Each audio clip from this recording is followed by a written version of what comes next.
My name is Ethan Blackwell, and I left my hometown, Blackwood, 20 years ago. I thought I was running toward something bigger, a life that wasn't confined by small-town rules or the weight of family expectations. I moved to the city, built a career, and started a family of my own. But as the years passed, the distance between me and my past grew. It wasn't until I got a call from my sister, Sarah, that I started thinking about returning. "Ethan, it's Dad. He's in the hospital. You need to come back," she said, her voice shaky. I hesitated. My relationship with Dad had been strained for years, especially after I left. But there was something in Sarah's voice, something desperate, that told me I couldn't ignore her. "All right, I'll be there." And I hung up, unsure of what awaited me. When I pulled into Blackwood, the town looked smaller than I remembered, more run down. It had changed, but so had I. The streets I once knew so well now seemed foreign. As I drove up to my childhood home, a heavy weight settled in my chest. The house stood there, much like I remembered, but different. Boarded up, neglected, with overgrown weeds choking the front yard. It was a far cry from the place that once echoed with laughter and family dinners. The weight of time felt too heavy, as if everything I had left behind had crumbled in my absence. I stepped out of the car, my feet crunching on the gravel driveway. The house stared back at me, silent, empty. Why didn't they take care of it? Why didn't Sarah tell me? As I stood there, trying to gather my thoughts, Sarah appeared at the door. Her face was pale, her eyes tired.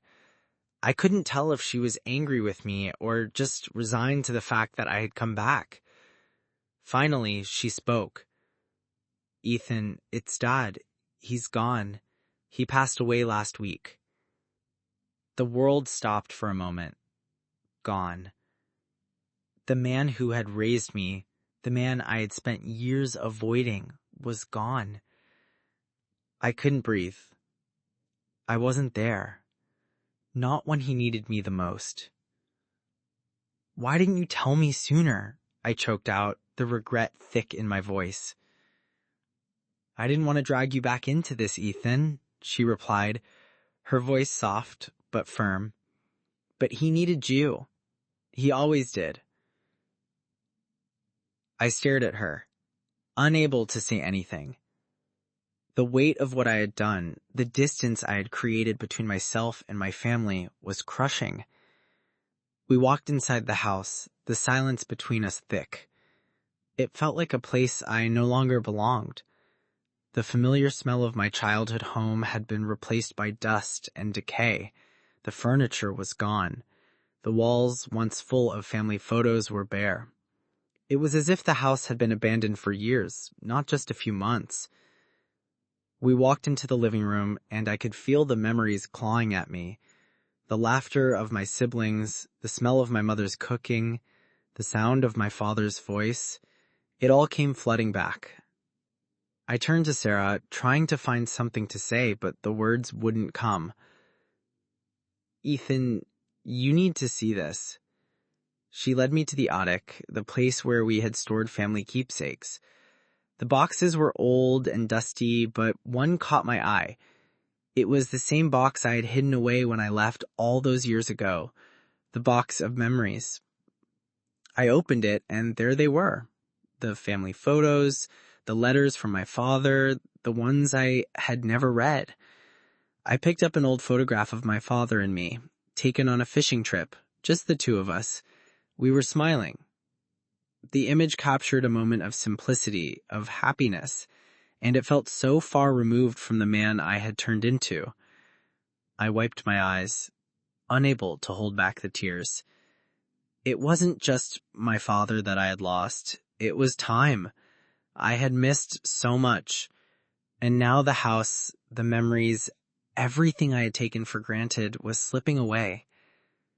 I was so busy chasing something better that I didn't see what I was leaving behind, I said, my voice barely above a whisper.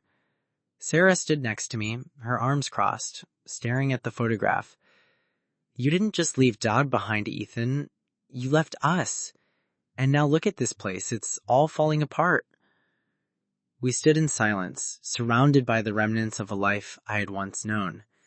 The house, the photos, the memories, they were all ghosts of what was, and I was left with nothing but regret.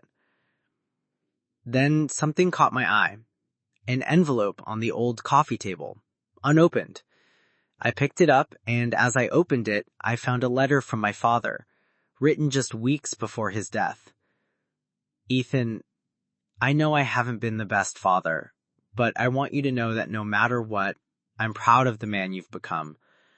You may have walked away, but you never walked away from what's in your heart. That's what matters. I let the letter fall from my hands, my heart heavy with a mix of pain and relief. My father's final words gave me something I hadn't expected. Forgiveness. Sarah, I'm sorry, I said, finally looking at her. I should have been here. I should have done better. She nodded, her face softening. We can't change the past, Ethan, but we can still try to fix what's broken. Starting with this place.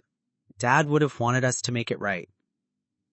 I looked around at the house, and for the first time since I arrived, I felt a flicker of hope. It was going to take work, but maybe, just maybe, I could start over. Maybe I could rebuild what I had torn down. I turned to Sarah. Let's fix this. Together. And for the first time in a long time, I felt like I had come home.